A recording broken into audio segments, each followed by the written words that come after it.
On est de retour pour un nouveau Cartoon in Motion, et pour celui-là, je me suis dit qu'il était bon de se pencher sur un héros de bande dessinée ayant fait vivre des aventures à bon nombre de générations d'enfants, Tintin. Alors mettons-nous tout de suite en route avec le plus grand reporter belge.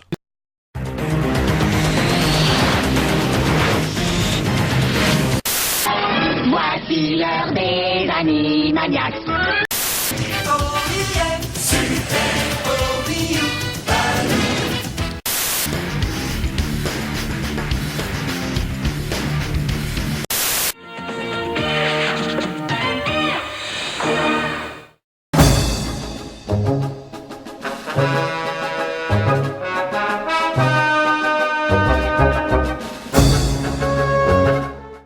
L'événement le plus marquant de 1991, c'est bien évidemment la Zoubida de Vincent Lagaffe.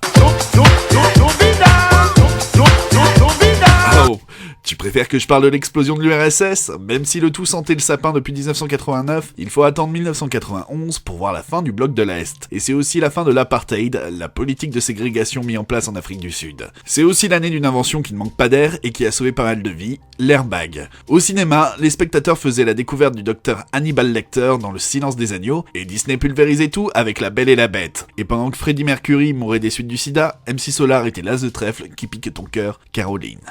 Pour les cartoons, 1991 marque le grand début des Razmoket, des aventures en solo de Taz avec Tasmania, de la découverte d'un petit vampire nommé Draculito Monseigneur, et le grand retour de l'espionnage à la télé avec le très moyen James Bond Jr. et l'excellent Mr. Mask.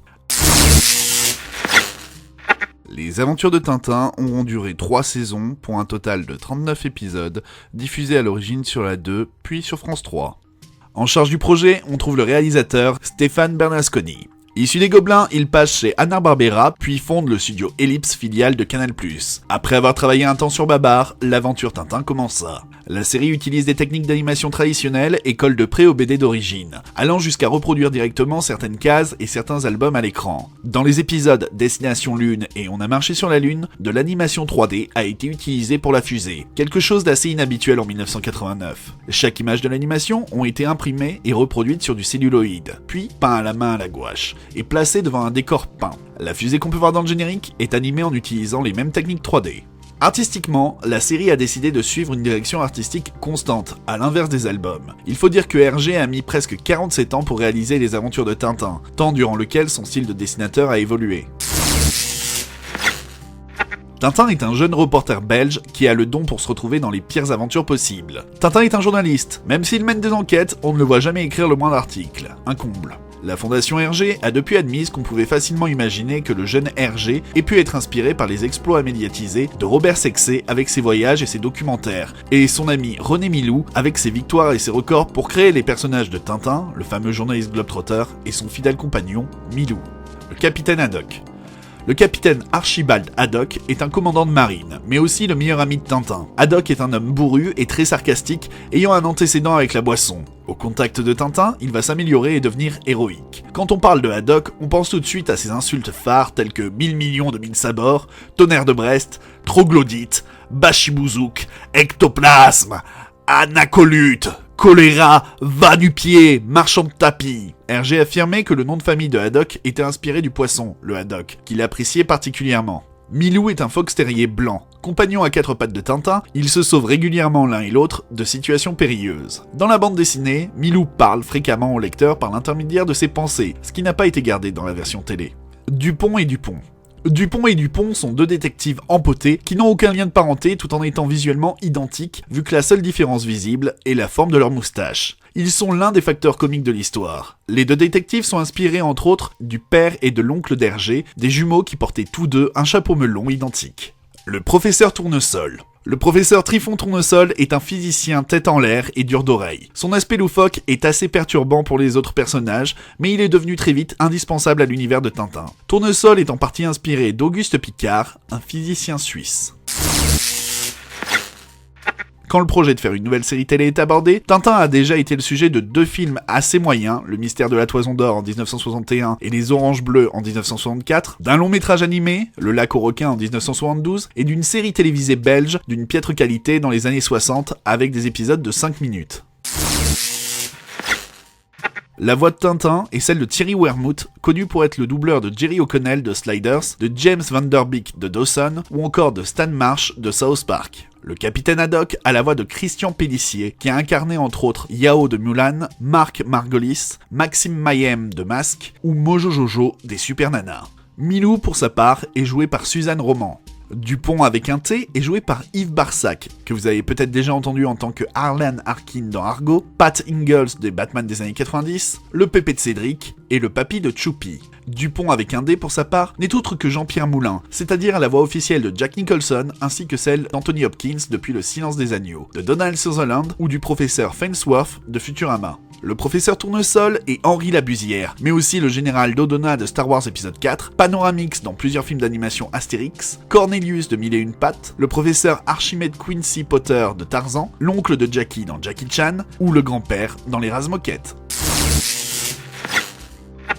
Il existe de très nombreuses éditions DVD de cette série et même plusieurs éditions Blu-ray. Il y en a donc pour tous les goûts. Côté produits dérivés, on peut parler entre autres des jeux vidéo infogrammes comme Tintin au Tibet ou Tintin et le Temple du Soleil qui sont connus pour leurs difficultés plus qu'énervantes.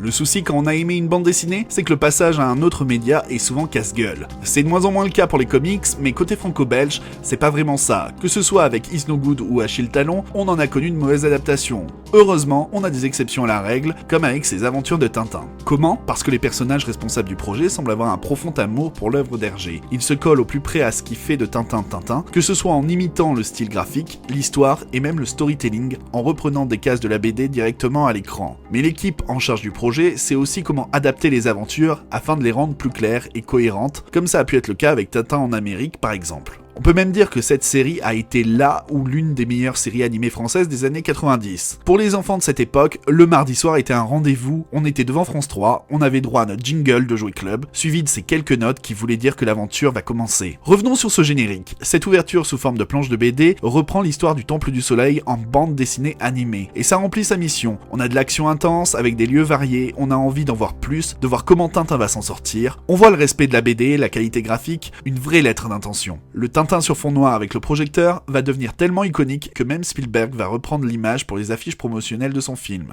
Une autre question se pose, les aventures de Tintin datent de 1991 et a eu un énorme succès. Du coup, comment ça se fait que depuis le temps, on n'a pas eu droit à une nouvelle version, une remise à jour de Tintin ou une version en 3D ? La réponse est simple, Moulinsart. Non, pas le château du capitaine Haddock, mais la société des héritiers d'Hergé, responsable de la gestion de l'exploitation commerciale de son œuvre. Et ces derniers contrôlent tous les aspects liés à Tintin. Du coup, ils ne veulent pas de version bien différente de ce qui existe déjà. Puis pourquoi produire une nouvelle version quand celle-ci est très proche du matériel d'origine, déjà acclamé et rediffusé depuis des années ? Et par rapport à la version des années 60, l'idée était de ne pas reproduire les mêmes erreurs. Il fallait donc produire moins d'épisodes et surtout de faire moins long afin de privilégier une qualité homogène, tout en gardant le scénario d'origine et en améliorant la mise en scène. En préparant cet épisode, j'ai eu à revoir les épisodes de Tintin. Il faut dire que mon dernier visionnage remontait à mon enfance. Les dessins animés que l'on regardait enfant passent rarement l'étape du revisionnage. Mais j'ai eu le plaisir de voir que ce n'était pas le cas de Tintin, et que le tout n'avait pas trop vieilli. Les versions actuelles sont même en 16/9 grâce à la technique du toi-même tu sais, je zoome dans l'image. Comment ça, je fais ça moi aussi sur certains extraits, mais va pas leur donner toutes mes techniques de gredin ?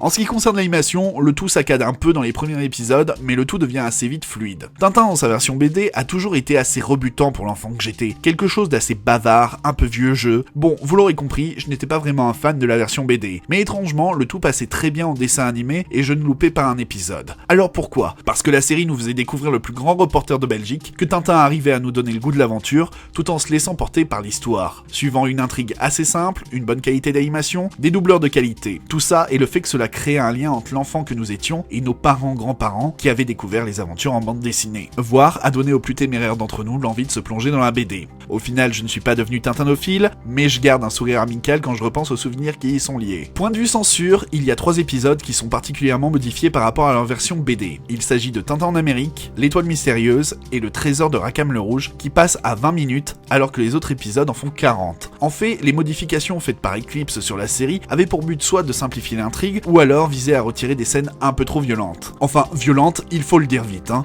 Tintin ne tue personne, n'est pas champion de MMA, mais bon, c'était déjà un peu trop pour la télé, en voulant un peu trop pencher du côté des enfants et pas assez de celui des adultes. En fait, la série télé est moins engagée que le matériel d'origine, ne contenant plus trop le cynisme ou les critiques sociales comme Hergé pouvait le faire. Malgré ça, j'ai toujours eu un problème avec le personnage de Tintin. Tintin, c'est le bon boy scout qui sert à nous inculquer les bonnes valeurs. Un personnage cultivé, suivant la morale, et dont la curiosité le pousse à aller à l'aventure, à résoudre des mystères et enquêtes. Tintin, c'est le prototype du gars courageux, défenseur du faible et de l'orphelin, qui réfléchit avant d'agir, qui préfère la diplomatie à la violence, il est prêt à faire la morale à ses amis pour les mener sur le droit chemin, ou leur faire honorer leurs promesses. En fait, c'est le jeune héros sans défaut et sans tentation. Oh my god, en fait, Tintin, c'est la réincarnation de Jésus. Ou alors j'ai oublié de prendre mes médicaments. C'est ce qui fait que Tintin est peut-être le personnage le moins intéressant de la série et que beaucoup de gens aiment les personnages secondaires comme le capitaine Haddock ou Tournesol. La plupart des amis de Tintin montrent les travers de l'être humain, leurs erreurs, leur rédemption réussie ou non. Du coup, Tintin fait ressortir le meilleur d'eux-mêmes, mais on s'identifie plus à eux qu'à lui. Le style d'Hergé a pas mal évolué au cours de sa carrière. Du coup, on est plus proche de ce qu'on a pu trouver dans les derniers albums que l'inverse. Le tracé est assez simple, efficace, utilisant la fameuse ligne claire, et les aplats de couleurs sont vifs, sans être trop saturés. Autre marque de fabrication d'Hergé, les décors sont assez vides, voire minimalistes. Après, le tout n'est pas sans défaut, la série est assez old school, à un rythme spécial, lui donnant un aspect désuet, mais qui sert à faire la patte Tintin. Tintin reste un très grand classique du dessin animé, accessible à tous, je vous le conseille vivement car après tout, c'est avant tout pour se divertir qu'on le regarde, pas forcément pour comparer avec l'album. Et c'est ce qui conclut notre épisode sur les aventures de Tintin. Dis-moi quel est ton personnage préféré et l'épisode qui a une place spéciale pour toi. On se dit à bientôt pour un prochain Cartoon in Motion. N'oubliez pas les traditionnels likes, partage et abonnements. Faire connaître l'émission, ça m'aide beaucoup et c'est toujours un plaisir d'échanger avec vous. Et d'ici là, regardez de bons cartoons.